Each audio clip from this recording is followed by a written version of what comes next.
Hello, hope आप सारे ही अच्छे होंगे। तो जैसा कि मैंने आपको कहा था कि रात में मैं आपको एक करंट अफेयर का सेशन भी प्रेजेंट करूंगा, ताकि आप करंट अफेयर का सेशन देखते चलें। प्लस आपको एक हिस्ट्री का सेशन हो ही रहा है, प्लस मैं आपको इंडिविजुअल सेशन भी प्रेजेंट करूंगा, जिसमें स्टार्ट में करंट अफेयर्स करूंगा, यानी जनरल अवेयरनेस से शुरू होगा आपका, और जीके और जीएस में सारे कवर करूंगा। ठीक है। सबसे पहला, हम ज़्यादा समय नहीं लेते हुए सबसे पहला क्वेश्चन ले लेते हैं कि केंद्रीय मंत्री अश्विनी वैष्णव ने किस नाम से स्वदेशी प्ले स्टोर लॉन्च किया। तो आपके पास ऑप्शन चार हैं: इंडियन ऐप स्टोर, फोन पे ऐप स्टोर, अमृत ऐप स्टोर, माई इंडिया ऐप स्टोर। तो देखिए देखिए अभी बीच में क्या किया था कि गूगल ने प्ले स्टोर से कई सारे एप्लीकेशन जो है हटा दिए थे। उस वजह से फोन पे ऐप स्टोर नाम से जो है अश्विनी वैष्णव जी, जिनके पास हमारा रेलवे मिनिस्ट्री भी है और इन्फॉर्मेशन एंड टेक्नोलॉजी भी है, ध्यान रखिएगा, इन्फॉर्मेशन एंड टेक्नोलॉजी भी पूछा जाएगा तो किसी के पास है, दूरसंचार मंत्रालय भी, तो वो भी अश्विनी वैष्णव जी के पास ही है। तो उन्होंने फोन पे ऐप स्टोर लॉन्च किया था। ये क्वेश्चन आपको बन सकता है, पूछा जा सकता है। ठीक है, आगे बढ़ते हैं। हाल ही में दादा साहब फाल्के पुरस्कार के लिए नगद पुरस्कार को 10 लाख से बढ़ाकर के कितना कर दिया गया। 100% इंपॉर्टेंट क्वेश्चन है, ये कंफर्म पूछा जाता है आपको। तो ध्यान रखिएगा, दादा साहब फाल्के पुरस्कार जो है वो सिनेमा के क्षेत्र में दिया जाने वाला सम्मान है, और इसकी जो है जो प्राइज मनी है वो 15 लाख रुपए कर दी गई है। 100% पूछा जाने वाला क्वेश्चन। उसी तरह मैंने आपको बताया था कि आपको बचा है मेजर ध्यानचंद पुरस्कार, जो कि हमारा स्पोर्ट्स का है ये सम्मान है, उसमें 25 लाख रुपए कर दी गई। इसी तरह इसका भी सम्मान राशि बढ़ा करके अब 15 लाख रुपए कर दिया गया। यानी दादा साहब फाल्के पुरस्कार में नगद पुरस्कार 10 लाख से बढ़ा करके कितना कर दिया गया, तो 15 लाख कर दिया गया, जो कि 100% पूछा जाएगा। नोट डाउन कर लीजिएगा, याद रखिएगा। हेनले पासपोर्ट रैंकिंग 2024 में भारत का स्थान क्या है। तो हेनले देखिए हमारी पासपोर्ट रैंकिंग है, हमारा पावर ऑफ पासपोर्ट है, उसमें भारत की रैंकिंग कितनी हो जाएगी, तो वो हो जाएगी 85। ध्यान रखिएगा 2024 में हेनले पासपोर्ट रैंकिंग में जो भारत की रैंकिंग है वो कितनी हो जाएगी, वो हो जाएगी 85। रैंकिंग आपको पूछी जाती है, रैंकिंग का मैं आपको एक इंडिविजुअल सेशन प्रेजेंट करूंगा, जो कि आपको सुबह मॉर्निंग में देखने को मिलेगा, यानी बारी बारी से करके सीरीज वाइज में प्रेजेंट करूंगा, सिक्वेंस वाइज।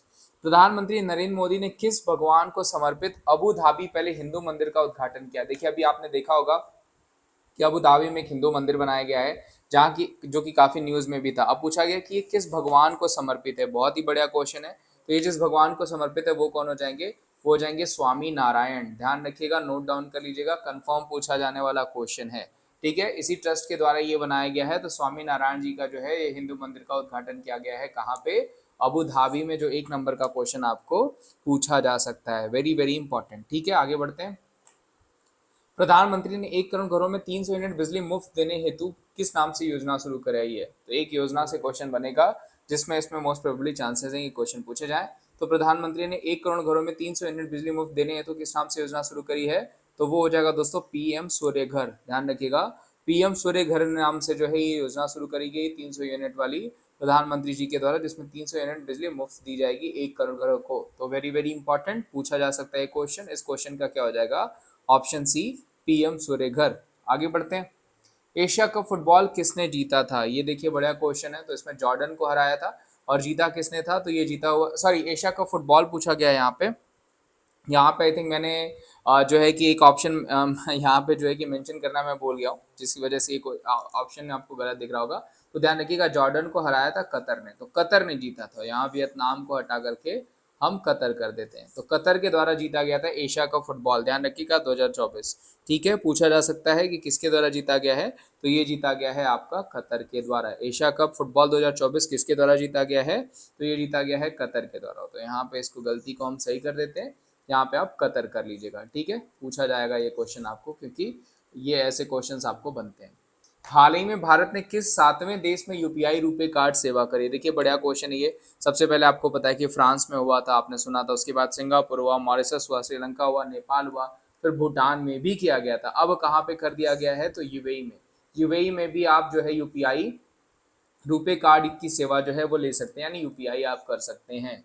तो वेरी वेरी इंपॉर्टेंट, पूछा जा सकता है कि सातवां देश या पहला देश या दूसरा देश ऐसे मेंशन करेगा, तो अभी सातवां देश यूएई है, जहां पे यूपीआई रुपे कार्ड सेवा को शुरू किया गया है।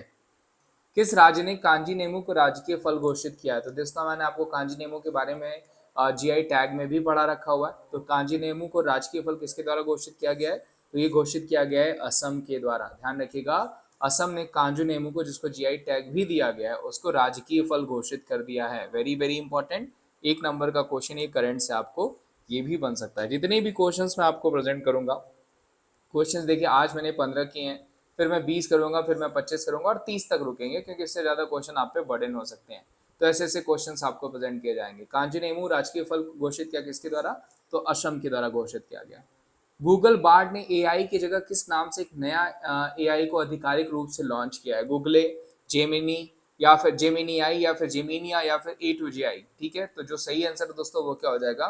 तो उसे जेमिनाई हिंदी में लिख कर के आएगा, तो जेमिनाई भी लिख सकता है, जेमिनी भी लिख सकता है। ठीक है, तो जेमिनाई जो है वो अपडेट किया गया है गूगल के द्वारा, नया आर्टिफिशियल इंटेलिजेंस जो कि अब आपको, और ये चैटबॉट जो है वो और ज्यादा तेजी से आपको जवाब देगा और सटीक जवाब देगा। ठीक है, तो ये ध्यान रखिएगा, एक नंबर का क्वेश्चन है जो कि आपको पूछा जा सकता है।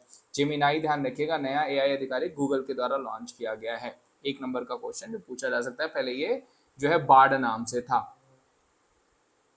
किस राज्य की विधानसभा में समान नागरिक संहिता विधेयक पारित किया गया है? तो वेरी इंपॉर्टेंट क्वेश्चन, किस राज्य, यानी पहला राज्य जिसने विधानसभा में समान नागरिक संहिता विधेयक पारित किया है, तो वो हो जाएगा आपका उत्तराखंड। उत्तराखंड में ध्यान रखिएगा, समान यानी जो है कि यूनिफॉर्म सिविल कोड जो है वो लॉन्च किया गया, जो कि आपको पूछा जा सकता है। समान नागरिक संहिता विधेयक पारित किया गया किस राज्य की विधानसभा में? तो वो हो जाएगा उत्तराखंड में, जो कि एक नंबर का क्वेश्चन बनाया जा सकता है। देश के पहले डिजिटल राष्ट्रीय पुरालेख संग्रहालय की आधारशिला कहाँ रखी गई है? तो यहाँ पे मैं आपको एक हिंट दे देता हूँ, वो हो जाएगा सलार जंग म्यूजियम। तो सलार जंग म्यूजियम कहाँ पे हो जाएगा? वो हो जाएगा हैदराबाद में। इस क्वेश्चन का आंसर भी क्या हो जाएगा? देश के पहले डिजिटल राष्ट्रीय पुरालेख संग्रहालय की आधारशिला कहाँ रखी गई है? तो वो रखी गई है हैदराबाद में। ध्यान रखिएगा, सलार जंग म्यूजियम आपको पूछा जाता है, तो एक नंबर ये भी आप यहाँ पे ऐड कर लीजिएगा। दिस मोमेंट के लिए सर्वश्रेष्ठ वैश्विक संगीत एल्बम श्रेणी के लिए 2024 का ग्रैमी पुरस्कार किसने जीता? देखिए 2024 में जो इनका एल्बम जो इनकी का बैंड था फ्यूजन शक्ति, उसको दिया गया है 2024 का दिस मोमेंट के लिए जो है कि ग्रैमी पुरस्कार, वो जीता है शंकर महादेवन और जाकिर हुसैन ने। यानी ऑप्शन ए एंड बी जो है वो करेक्ट आंसर, शंकर महादेवन और जाकिर हुसैन जो कि तबला वादक है, उनको ग्रैमी पुरस्कार से सम्मानित किया गया है। ये एक नंबर का क्वेश्चन आपको बन सकता है, दोनों नाम भी दे सकते हैं, कोई एक नाम भी दिया जा सकता है। पेरिस 2024 के लिए भारतीय मसाल वाहक किसे चुना गया दोस्तों? तो वो चुना गया दोस्तों अभिनव बिंद्रा को। ध्यान रखिएगा, पूछे जा सकते हैं। पेरिस 2024 के लिए भारतीय मसाल वाहक किसे चुना गया है? तो वो अभिनव बिंद्रा करेक्ट आंसर है, जो कि आपको पूछा जा सकता है, पहले गोल्ड मेडलिस्ट भी है ये। ठीक है, ये ध्यान रखिएगा। पेरिस 2024 के लिए भारतीय मसाल वाहक कौन? तो वो जाएंगे अभिनव बिंद्रा। द्रौपदी मुर्मू ने कहाँ पर अंतर्राष्ट्रीय सूरजकुंड मेला 2024 का उद्घाटन किया? तो देखिए सूरजकुंड मेला जो है वो हर बार कहाँ पे होता है? तो वो हरियाणा में होता है। हरियाणा में कहाँ पे? तो फरीदाबाद। ध्यान रखिएगा, फरीदाबाद हरियाणा में 2024 का अंतर्राष्ट्रीय सूरजकुंड मेला जो है उद्घाटन किया गया किसके द्वारा? हमारे राष्ट्रपति जी के द्वारा। वेरी इंपॉर्टेंट यहाँ पे क्या है कि आपका जो सूरजकुंड मेला होता क्या है, जो कि क्राफ्ट मेला, हैंडीक्राफ्ट मेला है, वो आपका होता है कहाँ पे? हरियाणा के फरीदाबाद में। हरियाणा ध्यान रखिएगा, कभी कभी पूछा जाता है। छठे खेलो इंडिया यूथ गेम्स आयोजन कहाँ किया गया? तो देखिए छठे खेलो इंडिया यूथ गेम्स जो हुए हैं वो कहाँ पे हुए? तो वो हो जाएगा आपका चेन्नई में। वेरी वेरी इंपॉर्टेंट, एक नंबर का क्वेश्चन जो कि आपको पूछा जा सकता है। ट्राई के नए चेयरमैन, तो देखिए अभी मैंने अपॉइंटमेंट वाला सेशन लिया था कुछ दिनों पहले, उसी में आपको पता हो जाना चाहिए कि ट्राई का नया चेयरमैन कौन हो जाएगा। तो वो हो जाएंगे अनिल कुमार लोहाटी, वहां पे भी मैंने आपको बताया था। और वर्तमान में भी telecom regulatory authority of India के चेयरमैन कौन हो जाएंगे? तो वो हो जाएंगे अनिल कुमार लोहाटी। एक नंबर का क्वेश्चन जो कि आपको पूछा जा सकता है। तो ये दोस्तों आज के टॉप क्वेश्चन थे। उम्मीद करता हूँ ये सेशन आपको अच्छा लगा होगा। अच्छा लगा होगा तो आप दोस्तों में शेयर करिए। रेगुलर रहिए, लाइव क्लासेस भी होंगी, आप लाइव क्लासेस के लिए कमेंट करें, वो भी मैं जल्दी करूंगा। पहले थोड़ा आपको मैं अप टू डेट कर दूं, ठीक है, थोड़ा अपडेट कर दूं। उसके बाद रात में ही आपका एक सेशन जो होगा वो लाइव सेशन होगा, बाकी क्लासेस भी आपको मिलती रहेंगी। तो ये सेशन देखने के लिए thank you so much. Share करिए, सब्सक्राइब करिए और वीडियोस को लाइक करिए और अपना ध्यान रखिए। Thank you so much, bye, take care, have a good day.